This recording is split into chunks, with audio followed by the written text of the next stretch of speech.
relations ဆိုတာကိုဘယ်လိုသိတဲ့ဖွင့်ဆိုလဲ relations နှလုံးသားတစ်ခုကတော့အရေးကြီးဘာလို့လဲဆိုတော့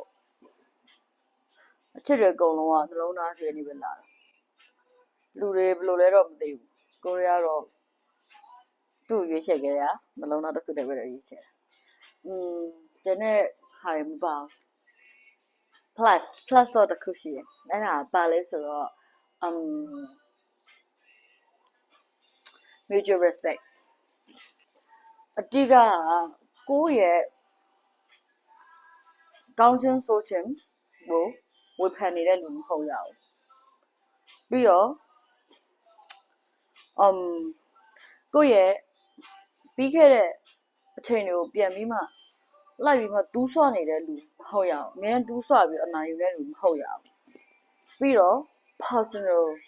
privacy ကို respect ထားနိုင်တဲ့လူဖြစ်ရမယ်အဲ့လိုမှမဟုတ်ဘူးဆိုလို့ရှိရင်တော့အချစ်တစ်ခုတည်းရှိနေလိုက်မယ်ချစ်လို့ရတယ်ဒါပေမဲ့